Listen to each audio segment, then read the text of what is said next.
Right now, as you watch this, someone just searched Google. Actually, thousands of people just did. In the time it took you to read those 2 sentences, Google handled roughly 250,000 search queries. That's not a metaphor or a rough estimate to sound impressive. It's the operational reality of a system processing around 99,000 queries every single second on average, and surging above 150,000 during peak hours. Put it another way, 8.5 billion searches every day, 2 trillion searches across a year. And search is only part of the picture. YouTube gets 500 hours of video uploaded every minute. Gmail serves 1.8 billion active users. At any given moment, Google is handling over 40,000 HTTP requests per second just for search alone. This is planetary-scale computing, and it runs on dozens of data center campuses spread across 3 continents. Now here's what makes this genuinely hard. It's not the volume that keeps engineers up at night. It's the speed requirement. Google's own research showed that adding just 100 milliseconds of latency to a search, the time it takes to blink, causes 1% fewer searches. At Google's scale, 1% is millions of people a day choosing not to search again. So the system has to return every result in under 200 milliseconds. Not most results, every result. From a data center that might be on the other side of the world, through a public internet that was never designed for this, across hardware that fails constantly. Here's a number that sounds reassuring until you do the math. 99.99% uptime. 4 nines of availability sounds extraordinary, but at 8.5 billion searches a day, 99.99% uptime still means roughly 8,500 failed searches every single day. Reliability at this scale isn't a target you hit by buying better servers. It's an entire engineering discipline, built from scratch, invented internally over decades. Because here's the thing, there was no off-the-shelf software that could handle any of this. Google didn't configure existing tools to handle the load. They invented new ones. Maglev for load balancing, Borg for cluster management, Spanner for databases, B4 for the private network backbone. Systems so effective that the entire industry eventually copied them. Kubernetes came from Borg, CockroachDB came from Spanner. Half of modern distributed systems carry Google's fingerprints. So how does it actually work? How does a single keystroke from a person in Lagos or Seoul or Sao Paulo turn into a full page of results in under 1/5 of a second? That's exactly what we're going to trace. We'll follow one search request from the moment you press enter through every layer of Google's machine. The edge network that catches your packet before it even reaches a data center. The private backbone that carries it faster than the public internet ever could. The 1,000 servers that fan out in parallel to answer your query, and the reliability philosophy that keeps all of it standing, even as parts of it constantly fail. Let's start at the very beginning. The moment your request hits Google's network. The moment you press enter, your search request begins a race against physics. And the first challenge is just finding Google's front door. Here's the thing. Google does not have one front door, it has hundreds. That's the essence of a technique called Anycast. Anycast means Google announces the exact same IP address from hundreds of locations around the world simultaneously. These locations are called points of presence or POPs, network facilities placed inside or right next to large ISPs in major cities. So when your browser looks up Google's IP address, it gets back a single address. But that address is being served from dozens of different physical locations at once. The question is, which one do you actually connect to? That decision is made by BGP, the Border Gateway Protocol. BGP is the routing protocol that holds the internet together. Every network on the internet, called an autonomous system, or AS, uses BGP to advertise which IP prefixes it can reach and how far away they are. When your ISP receives Google's Anycast announcement from multiple directions, it uses BGP to pick the closest path. Specifically, the one with the shortest AS path, meaning the fewest network hops. No configuration required on your end. Your packet just flows to the nearest Google POP automatically. Think of it like dropping a ball on a curved surface. It naturally rolls to the lowest point, and your traffic naturally flows to the closest edge. A user in Paris typically connects to a POP in Frankfurt or Paris itself. A user in Seoul connects to a POP in Tokyo or Seoul. A user in Sao Paulo hits a POP somewhere in Brazil or Miami. Same destination IP, completely different physical server. Now, POPs are not full data centers. They are lean edge facilities, compact buildings or leased cage space inside an ISP's infrastructure. Their job is not to compute your search results. Their job is to be close enough to you to accept your TCP connection immediately. This is critical. Google terminates your TCP connection at the POP edge, not at the data center. That distinction alone saves somewhere between 50 and 150 milliseconds of round-trip time for intercontinental users. Without this, a user in Sydney connecting to a data center in Oregon would wait for a transcontinental handshake just to start the conversation. With POP termination, that handshake happens in single-digit milliseconds to a facility that may be right inside your ISP. Once your connection lands at the POP, you are inside Google's trusted network. But there's one more layer of intelligence sitting above Anycast, and it handles something Anycast alone cannot. BGP picks the nearest POP by network distance, but it has no idea whether the data center behind that POP is healthy, overloaded, or under maintenance. That's where GSLB comes in, Global Software Load Balancing. GSLB is a control plane, a global brain that continuously monitors the health, latency, and remaining capacity of every Google data center worldwide. If the data center closest to your POP is running at capacity, GSLB redirects your request to the next closest healthy data center transparently. If an entire region goes down, GSLB reroutes traffic globally within seconds. Anycast handles the first mile, getting your packet to the nearest POP. GSLB handles the second decision, choosing which data center behind the scenes actually serves your request. Together, they form a two-layer global routing system that works entirely in the background, invisible to you. So let's stitch the full flow together. Your browser sends a DNS query. It resolves to Google's Anycast VIP, a virtual IP address announced globally. BGP routing at your ISP picks the nearest POP by shortest AS path. Your TCP connection terminates at that POP's edge, instantly inside Google's network.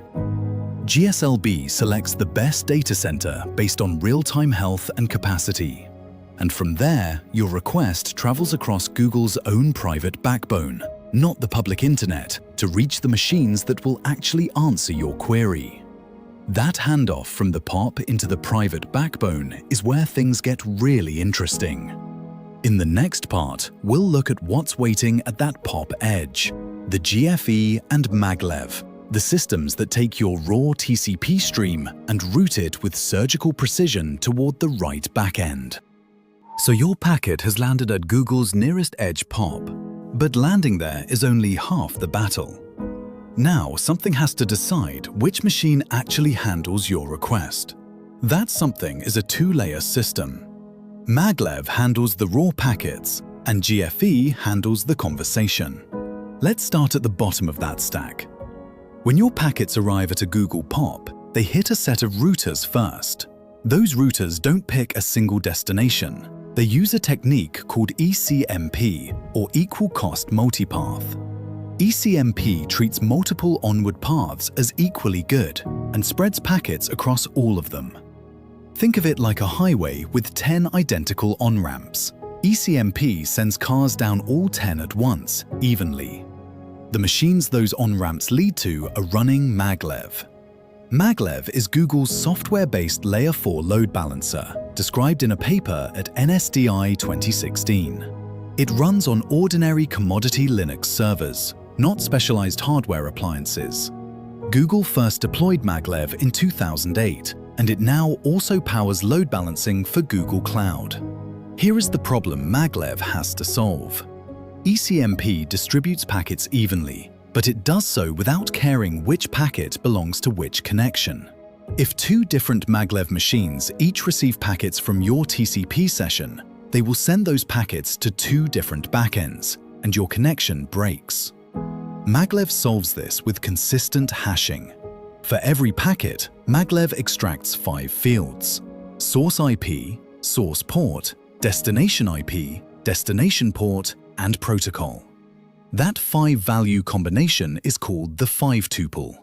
Maglev hashes the 5-tuple to a position on a consistent hash ring. Every Maglev machine independently computes the same hash and arrives at the same backend. So even if 10 different Maglev machines each see different packets from your session, they all point those packets to the same backend server. The key word is independently. No coordination needed, just math. And when Maglev machines are added or removed, the consistent hash ring reshuffles minimally, so existing connections are not disrupted. One Maglev machine alone can saturate a 10 gigabit per second link, even with small packets. That is the throughput Google gets per commodity server. No million-dollar hardware load balancer required. Once Maglev forwards your packets to the right machine, you move up to Layer 7, where GFE takes over. GFE stands for Google Frontend. It is a software-defined reverse proxy that runs at every POP worldwide.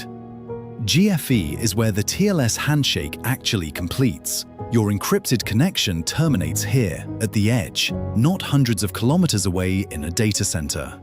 Terminating TLS at the POP matters because it means the expensive crypto work happens close to you. By the time your request crosses Google's private network toward a data center, it is already decrypted, authenticated, and parsed. GFE also speaks HTTP2 and QUIC natively. QUIC is particularly important. It eliminates one round trip that traditional TCP plus TLS would require, shaving precious milliseconds off the very start of your connection. After TLS termination, GFE hands the request to GSLB, the same global control plane we saw in the previous part, which picks the healthiest, least loaded data center for this request. So the full chain looks like this. Your packet enters the POP and hits the Anycast router. The router spreads packets across Maglev machines via ECMP. Each Maglev machine hashes the 5-tuple and forwards to the correct backend. GFE receives the packets, terminates TLS, and hands a clean HTTP request to GSLB. GSLB selects the target data center. The request departs the POP and travels Google's private backbone toward that data center. That private backbone, the B4 WAN and the Jupyter switching fabric, is exactly where we are headed next. So the request has entered Google's network, but now it has to travel. Between your nearest edge node and the data center that will actually run your search, there are thousands of kilometers of infrastructure, and almost none of it is the public internet. Google built its own private global network, and it is one of the most sophisticated communication systems ever engineered. Let's break it into 3 distinct pieces: B4, Jupyter, and Espresso. Each one solves a different part of the problem. B4 connects data centers to each other across the globe. Jupyter connects servers inside a single data center. And Espresso manages how Google's traffic exits onto the public internet. Start with B4. Published at SIGCOMM 2013, B4 is Google's software-defined private WAN, a wide-area network linking every Google data center in the world. Traditional private WANs use expensive hardware routers running proprietary control software. B4 replaced all of that with commodity switches, merchant silicon chips that cost a fraction of enterprise hardware. The intelligence moved off the switch and into software, a centralized SDN controller called Orion. Orion uses OpenFlow to program each switch's forwarding tables from a single control plane. Why does centralization matter here? Because when you know the state of every link in your network simultaneously, you can make dramatically better routing decisions. Here is the number that makes B4 remarkable. Traditional private WANs run their links at roughly 30 to 40% utilization. They have to leave headroom because without a global view, you cannot safely pack traffic any tighter without risking congestion. B4's traffic engineering drives links to nearly 100% utilization. Same physical fiber, nearly 3 times the effective throughput. That is not a small optimization. It fundamentally changes the economics of running a global network. What does B4 actually carry? Internal east-west traffic, data replication between data centers, map-reduced job output, log shipping, backup transfers. This is the enormous hidden workload that most users never think about. Every time Google updates its search index, that data has to propagate across dozens of data centers worldwide. B4 handles all of that, completely isolated from the public internet. Now zoom in. You have reached a Google data center, and B4 has delivered your request to the building. Inside that building, there are tens of thousands of servers, and they all need to talk to each other at massive speed. That is Jupiter's job. Jupiter is Google's intra-data center switching fabric, first described at SIGCOMM 2015. The 2015 numbers were already extraordinary. 30,000 servers, each connected at 40 gigabits per second, with an aggregate fabric bandwidth of 1 petabit per second. 1 petabit per second, inside a single building. By 2022, the Jupiter Evolving paper described a fabric running at 6 petabits per second aggregate. That is a 6-fold increase in a single generation. Link speeds moved from 40 gigabits to 100 to 200 to 400 gigabits per second per server. The original Jupiter used a cloth topology, a spine and leaf architecture where every leaf connects to every spine switch. It scales well, but the spine layer becomes a bottleneck as link counts grow. The 2022 generation replaced the spine with optical circuit switches, the Apollo OCS system, using MEMS mirrors that physically redirect light beams to change network paths. Instead of a rigid spine, you get a reconfigurable optical mesh that can rewire itself in microseconds. The results compared to traditional cloth alternatives are concrete. 10% better flow completion time, 30% better throughput, 40% less power consumption, and 50 times less downtime. Jupiter is also SDN controlled. The same Orion control plane that manages B4 extends inside the data center. That means hitless upgrades.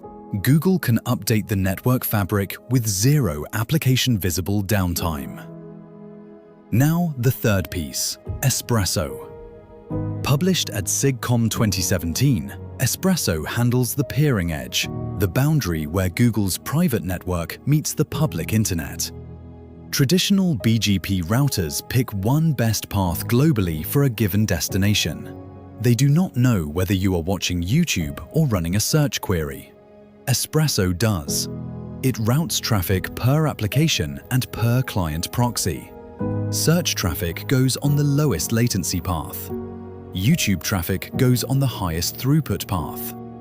If a peering link degrades, Espresso detects it by sending small probe traffic on alternative paths and switches in real time. By the time of the 2017 paper, Espresso was handling more than 22% of all of Google's outbound internet traffic. And underlying all three systems, B4, Jupiter, and Espresso, is physical fiber. A lot of it. Google has ownership stakes in more than 33 submarine cable systems worldwide. Three of the most significant: Dunant, connecting the United States to Europe, Curie, connecting the United States to Chile, and Graceful, connecting the United States to the United Kingdom and Spain. Owning cable capacity is not just about cost, it means priority. When a cable segment is congested, Google's traffic does not wait in line behind other carriers. Pull back and see the full picture. When your search request leaves the public internet and enters Google's POP, it steps onto a network that was built entirely from scratch, optimized at every layer. B4 moves it between continents at near maximum link utilization. Jupiter moves it inside a data center at petabit scale speeds. Espresso manages the exit, routing different applications along different paths for different needs. The public internet never sees any of this. And yet, this is only the transport layer, the infrastructure that moves bits. What happens when those bits arrive at the servers and Google needs to decide what to send you back? That is where caching comes in. And it turns out that for a huge fraction of requests, the answer is already sitting just a few milliseconds from your door. The private network gets your request to the data center blazingly fast. But the fastest request is still the one you never have to send there in the first place. That is the philosophy behind Google's caching layer, and it starts in a surprising place: inside your internet service provider's own building.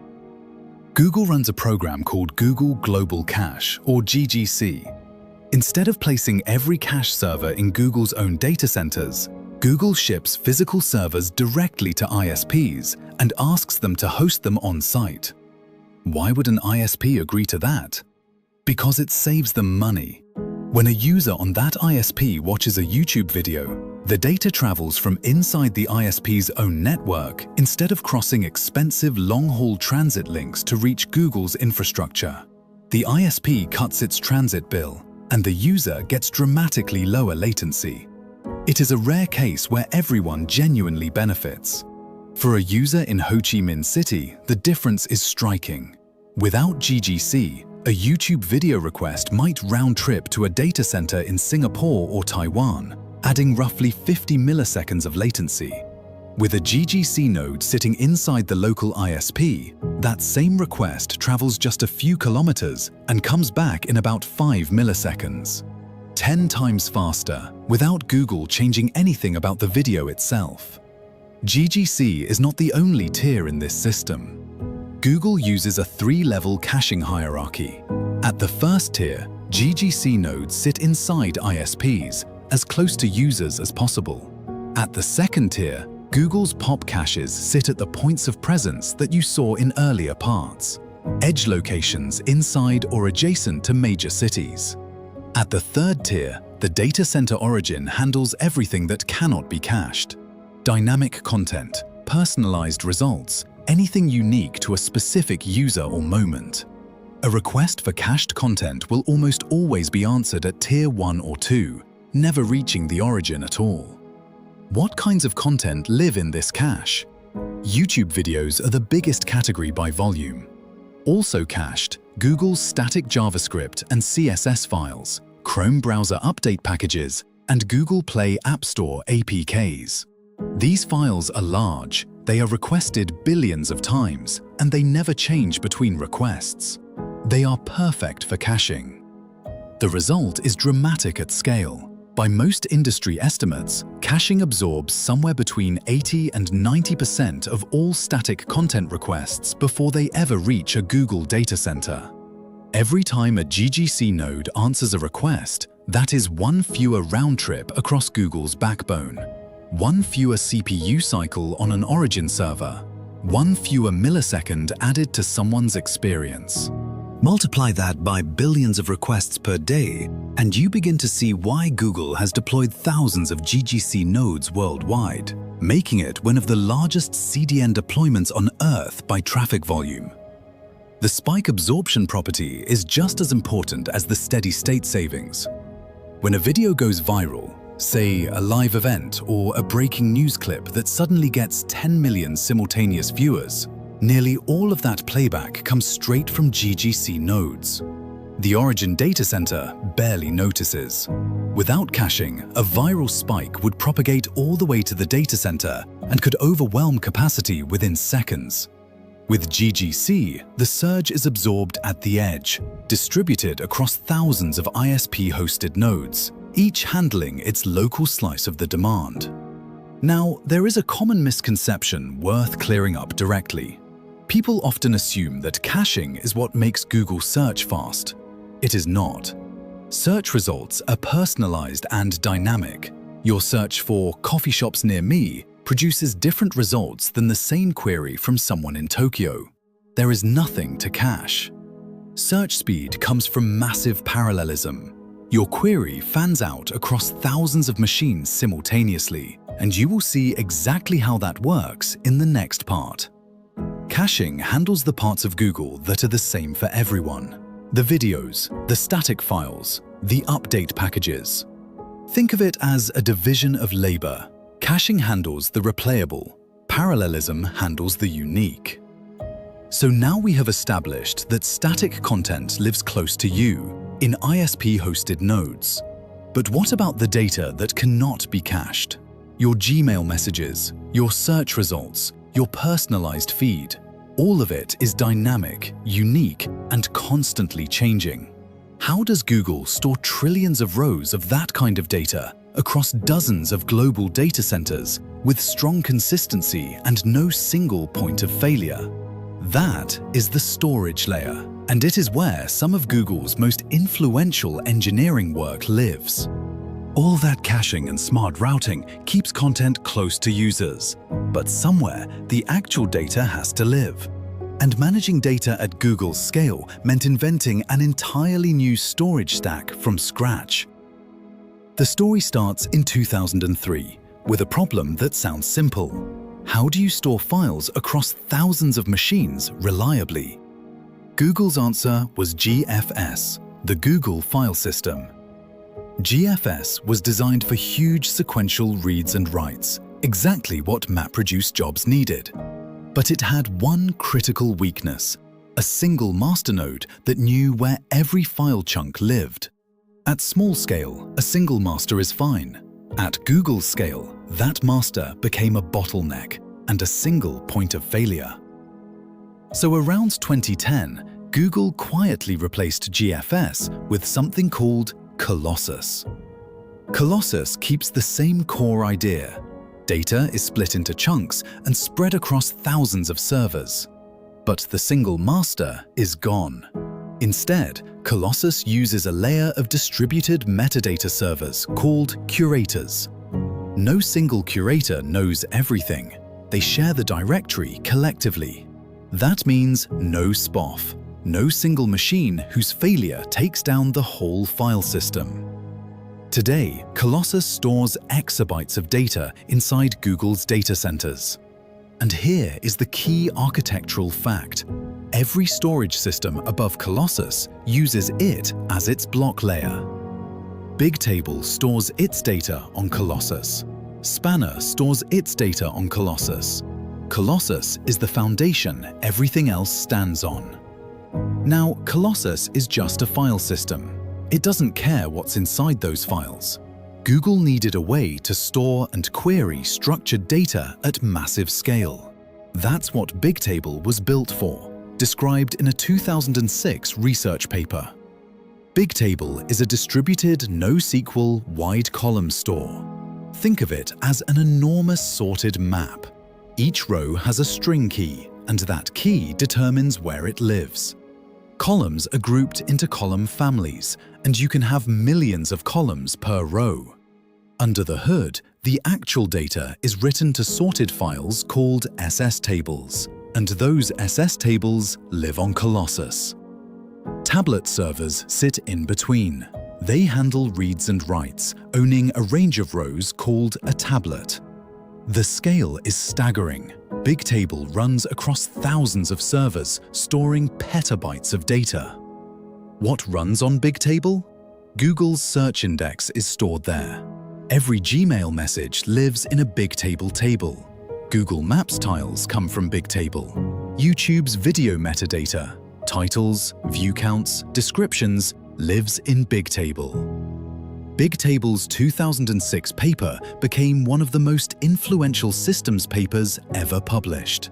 It directly inspired HBase, the open-source clone used in Hadoop ecosystems.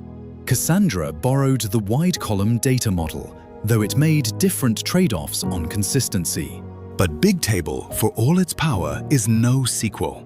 It doesn't give you transactions that span multiple rows or tables. And for a long time, the distributed systems community believed that was simply the price of global scale. The conventional wisdom, rooted in the CAP theorem, said you had to choose either strong consistency or availability across a wide area network. You could not have a globally consistent, strongly consistent SQL database that also scaled horizontally. Google decided to prove that wisdom wrong. The result was Spanner, published at OSDI 2012.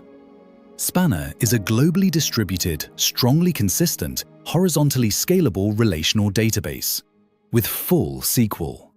It carries a 99.999% availability SLA. That's 5 nines, meaning less than about 5 minutes of downtime per year. It manages trillions of rows spread across Google's global zones.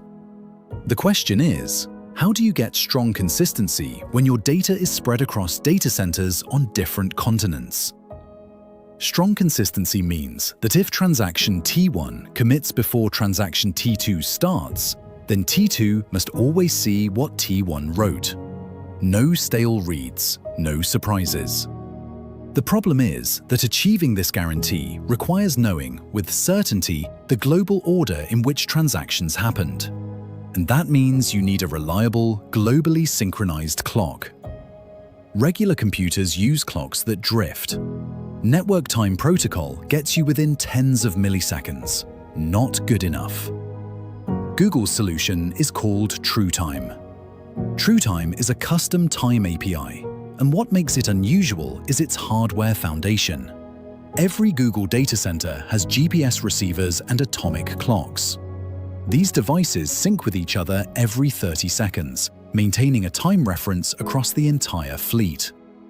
TrueTime does not give you a single timestamp, it gives you an interval. It says, the current time is somewhere between earliest and latest, with a bounded uncertainty called epsilon. That epsilon is typically less than 10 milliseconds. Spanner uses TrueTime like this. Before committing a transaction, it waits out the uncertainty window. It holds the commit until it is certain that no other data center could have a conflicting timestamp. Once that epsilon has passed, it commits, and the ordering guarantee holds globally. If T1 commits before T2 starts in real time, T2 will always read T1's writes. That is external consistency, and it is stronger than what most distributed databases offer. No other commercial database was doing this at the time Spanner launched. Replication in Spanner uses Paxos, the classic distributed consensus algorithm. Each shard of data is replicated across multiple zones, typically spread across different geographic regions. A write is only committed once a majority quorum of replicas acknowledges it. That means Spanner can tolerate the complete failure of an entire data center and keep running. What does Spanner actually power at Google? Google Ads runs on Spanner, the system that drives tens of billions of dollars in revenue. Google Play, the App Store, runs on Spanner. Spanner's 2012 paper sent ripples through the industry. 2 databases were built directly in its image, CockroachDB and YugabyteDB, both of which replicate Spanner's globally consistent SQL model. Now let's step back and look at the full storage stack. At the bottom, physical disks and SSDs in Google's data centers. Above that, Colossus, the distributed file system, managing all those raw bytes. Above Colossus, Bigtable for fast NoSQL access. and Spanner for globally consistent SQL. And at the top, the applications: Search, Gmail, YouTube, Ads, Maps, each choosing the storage layer that fits their needs. This layered design means each component focuses on one job and does it exceptionally well. With data safely stored and managed, the next question is, when a search query arrives, how does Google actually compute an answer across thousands of machines in under 200 milliseconds? Storage is solved, but knowing where the data lives is only half the battle. Answering a query means orchestrating a computation across thousands of machines, all within a couple hundred milliseconds. That coordination problem is what Borg was built to solve. Borg is Google's internal cluster management system, running since 2003 and still in production today. Every major Google service, Search, YouTube, Gmail, Ads, runs on Borg. Each cluster has two main components: a Borg master, which acts as the scheduler, and Borglets, which are lightweight agents running on every physical machine. When a service needs to run, the Borg master looks at available resources across thousands of machines and decides where each task goes. Borglets then launch, monitor, and report back on those tasks. Borg manages hundreds of thousands of jobs across tens of thousands of machines per cluster, and Google runs dozens of clusters worldwide. One of Borg's most important rules is priority. Production traffic is preemptive. That means a live search query can bump a background MapReduce job off its CPU without warning. The batch job gets queued, the search query runs immediately. This priority system is what lets Google guarantee low latency even while running massive data processing workloads on the same physical machines. If Borg is the foundation, scatter-gather is the pattern that makes search fast. Here is what happens the moment a query reaches a root server inside a Google data center. The root server does not look up the answer itself. Instead, it fans out. It sends subqueries simultaneously to between 1,000 and 2,000 leaf servers. Each leaf server holds one shard of Google's inverted index, a massive lookup table mapping words to the documents that contain them. Each leaf server spends roughly 1 to 2 milliseconds scanning its shard and returning its top results. Then those results fan back up through parent nodes to the root, which aggregates everything, runs ranking, and deduplicates. Ranking is not just page rank. It involves hundreds of signals: freshness, location, click data, semantic relevance, and more. But the scatter-gather does not stop there. While the index shards are being queried, the root server simultaneously fires off subqueries to the knowledge graph, the featured snippets system, the ads system, the autocorrect engine, the spell checker, and the personalization service. A single Google search triggers thousands of remote procedure calls across hundreds of machines, all in parallel, all within that 200 millisecond budget. Now here is where the math gets sobering. Running a query across 1,000 servers sounds fast in theory, but consider the tail latency problem. Imagine each of those 1,000 leaf servers has a 99th percentile latency, a P99 of 5 milliseconds. That means 99% of the time, any given server responds in under 5 milliseconds. Sounds great. But the root server needs all 1,000 to respond. The probability that every single one finishes within 5 milliseconds is 0.99 raised to the power of 1,000. That works out to roughly 0.00004%. In other words, almost certainly at least one server will be slow. That slow server is called a straggler, and it holds up the entire query. This is the straggler problem, and it is fundamental to any large-scale parallel system. You can have the fastest P50 in the world, but at 1,000 servers, the tail always bites you. Jeff Dean and Luis Andre Barroso published Google's canonical solution in a paper called The Tail at Scale in Communications of the ACM in 2013. The technique is called request hedging. The idea is simple but powerful. Instead of waiting for a slow server, send a duplicate request to a second server after a short threshold, say 5 milliseconds if the first has not responded yet. Whichever server replies first, you use that result and cancel the other request. The straggler still finishes eventually, but you no longer wait for it. The cost of hedging is small, roughly 2% extra load across the fleet. But the payoff is dramatic. Tail latency can drop by up to 10 times. The P99 that would have been unbearably slow becomes manageable. This is counterintuitive. Spending more resources, sending redundant requests, actually makes the system faster and more predictable.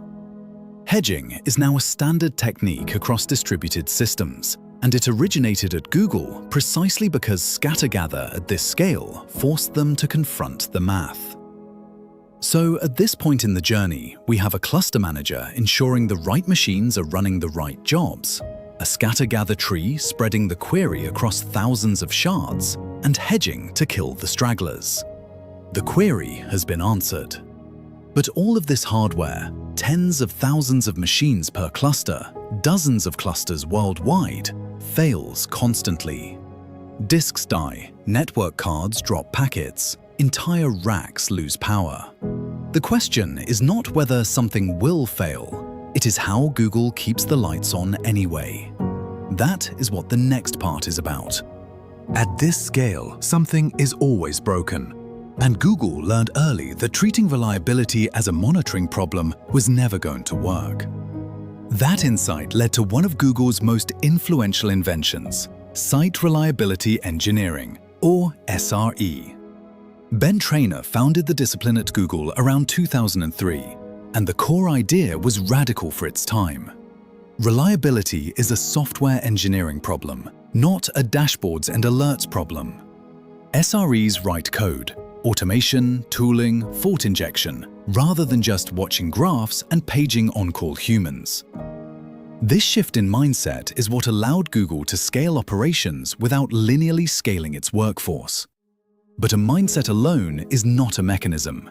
So Google formalized reliability through a concept called the error budget. The formula is simple. Error budget equals 1 minus your SLO. If your service level objective is 99.9% availability, your error budget is 0.1%. In a quarter, 0.1% translates to roughly 43.8 minutes of allowed downtime. That budget is the shared currency between the team that wants to ship features fast and the team that wants the system to stay stable. If the budget is intact, you ship, aggressively, confidently. If the budget is burned, you freeze releases and focus entirely on reliability. This creates natural alignment. Developers are no longer the enemy of stability, and operators are no longer the enemy of progress. Both sides are accountable to the same number. Now here is where Google takes a counterintuitive stand. 100% reliability is explicitly the wrong goal. Think about why. Your users are accessing Google from phones, home routers, and shared Wi-Fi, devices that themselves are only about 99% reliable. A user on a 99% reliable device cannot perceive the difference between 99.999% and 99.9999% service reliability. The failures they experience are dominated by their own network and hardware, not by Google's servers. So chasing another 9 of uptime past the point where users can notice it is pure waste. Worse, each additional 9 costs exponentially more in hardware, engineering time, and operational complexity. Google's error budget framework is the mechanism that prevents that waste by putting a hard ceiling on how much reliability is actually worth buying. On the hardware side, Google designs for what it calls N+2 redundancy within each region. The idea is that peak traffic must be handled by n instances, while the two largest instances in that region are simultaneously unavailable. One of those two is planned, scheduled maintenance, a rolling upgrade, a capacity drain. The other is unplanned, a machine crash, a power unit failure, something nobody expected. N+2 means Google can absorb both at the same time without degrading service. In some lower traffic regions, like parts of South America, Google accepts N+1 to reduce hardware cost, accepting a slightly higher risk in exchange for fewer machines. Beyond within a region, all critical services replicate data across at least 3 geographic regions. A data center going dark in one continent does not take down Gmail or search in the others. Now, what happens when a subsystem does fail despite all of this? Google's answer is graceful degradation. The system serves a reduced but usable response rather than returning an error. If the knowledge graph is slow, search returns results without the information panel on the right. If the ads system is struggling, search returns results without ads. If origin servers are overwhelmed, the system serves slightly stale cached results rather than a blank page. Users get something useful rather than nothing. This is possible because Google draws a hard architectural line between the critical path and the enrichment path. The critical path is ranking and serving, turning a query into a ranked list of results. The enrichment path is everything that makes that result richer. Knowledge graph boxes, featured snippets, related questions, ads. These two paths are isolated from each other. A failure in the enrichment path cannot cascade into the critical path. Feature flags let engineers disable any non-critical subsystem instantly. A single config change that takes effect across the fleet in seconds without a new deployment. This is how Google can take a system with 1,000 moving parts and still guarantee that the core experience survives even when pieces are on fire. The discipline of SRE, the precision of error budgets, the math of N+2, and the architecture of graceful degradation, these are not separate ideas. They are one coherent philosophy. Reliability is engineered, budgeted, and tiered, not hoped for. With that philosophy grounding everything, let's now trace one complete request end-to-end, from the moment you press enter to the moment your browser renders results, in 200 milliseconds. Let's put it all together. One search, one journey, 200 milliseconds. 8 parts in, we've met every layer of Google's infrastructure individually. Now watch them all work as a single machine. The clock starts the moment you press enter. T equals 0 milliseconds. Your browser already has Google's Anycast VIP cached, no DNS delay. The instant you hit enter, a TCP connection races toward the nearest Google POP. T equals 0 to 30 milliseconds. DNS lookup plus TCP and TLS handshake to the nearest GFE point of presence. If you're using Quick, that handshake costs 1 round trip instead of 2, saving you precious milliseconds right at the start. BGP Anycast has already done its job silently. Your ISP's routing tables point to the nearest POP, not a data center on another continent. Paris to Frankfurt, Seoul to Tokyo, or Seoul. T equals 30 milliseconds. TLS is terminated right here, at the POP edge. Your request is now inside Google's trusted private network. It will never touch the public internet again. This single design decision, terminating the connection at the edge, is worth 50 to 150 milliseconds of round-trip savings for intercontinental users. T equals 30 to 50 milliseconds. The GFE hands your request to Maglev. Maglev hashes your connection's 5-tuple, source IP, source port, destination IP, destination port, protocol, and maps it to a backend with consistent hashing. The same connection always lands on the same machine, even as Maglev scales horizontally across dozens of commodity Linux servers. GSLB, the global software load balancer, reads the health and capacity of every data center on Earth and picks the best one for this request right now. Your request travels the rest of the way over B4, Google's private software-defined WAN, running at close to 100% link utilization, not the public internet. Inside the data center, Jupyter's switching fabric moves data at up to 6 petabits per second aggregate. T equals 50 milliseconds. Your query arrives at a root server, scheduled and managed by Borg. The root server immediately fans out. T equals 50 to 100 milliseconds. Subqueries fly in parallel to 1,000 to 2,000 leaf index servers. Each leaf holds a shard of the inverted index, a slice of the entire web, pre-computed and ready to scan. Every leaf server spends roughly 1 to 2 milliseconds finding its local top results. At the same moment, separate parallel RPCs go to the ad system, the knowledge graph, spell check, autocorrect, and personalization, all simultaneously. A single search triggers thousands of remote procedure calls across hundreds of machines. T equals 100 to 150 milliseconds. The leaves begin returning their top K results.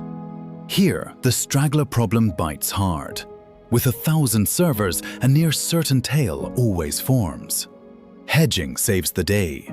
Duplicate requests go to a second server if the first hasn't replied within the threshold. Whichever answers first wins. The other is cancelled. 2% extra load, up to 10 times lower tail latency.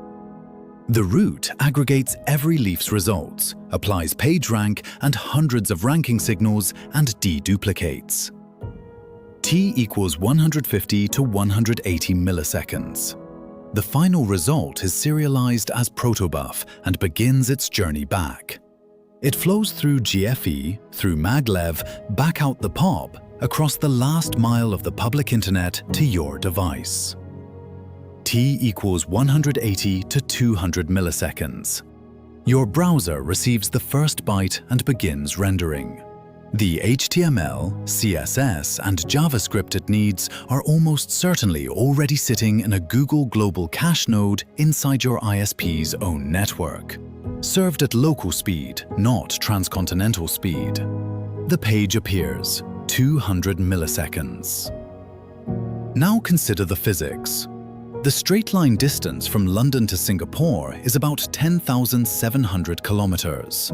Light travels that distance in roughly 36 milliseconds one way. A round trip at the speed of light alone costs 72 milliseconds. And that's through vacuum, not fiber, not routers, not switches. Google is not just building fast software. Google is building infrastructure that fights the laws of physics. Every architectural choice maps onto a concrete time saving. Anycast routing alone shaves roughly 100 milliseconds by terminating your connection at a nearby POP instead of routing all the way to a data center. TLS termination at the edge shaves another 50 milliseconds.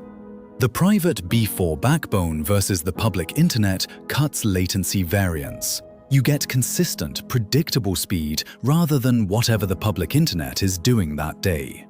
Hedged requests kill the tail so that the slowest shard never defines your experience. And GGC puts your static content so close that it might as well be on your street. None of this happened by accident. Every layer, Anycast, Maglev, GFE, B4, Jupyter, Borg, the Scattergather tree, Spanner, Bigtable, Colossus, GGC, SRE, error budgets, graceful degradation, was engineered to shave milliseconds and add nines of reliability. And the whole machine runs 99.99% of the time, across 21 plus data centers for 8.5 billion queries every single day. Every time you type a query and press enter, this entire planetary machine spins up, does its work, and delivers an answer. all before you finish blinking. You never notice the 1,000 machines consulted, the private backbone crossed, the stragglers cancelled, the redundant systems standing by. That invisibility is the point. If you found this deep dive valuable, consider subscribing. The next video goes just as deep into another system that quietly runs the modern world.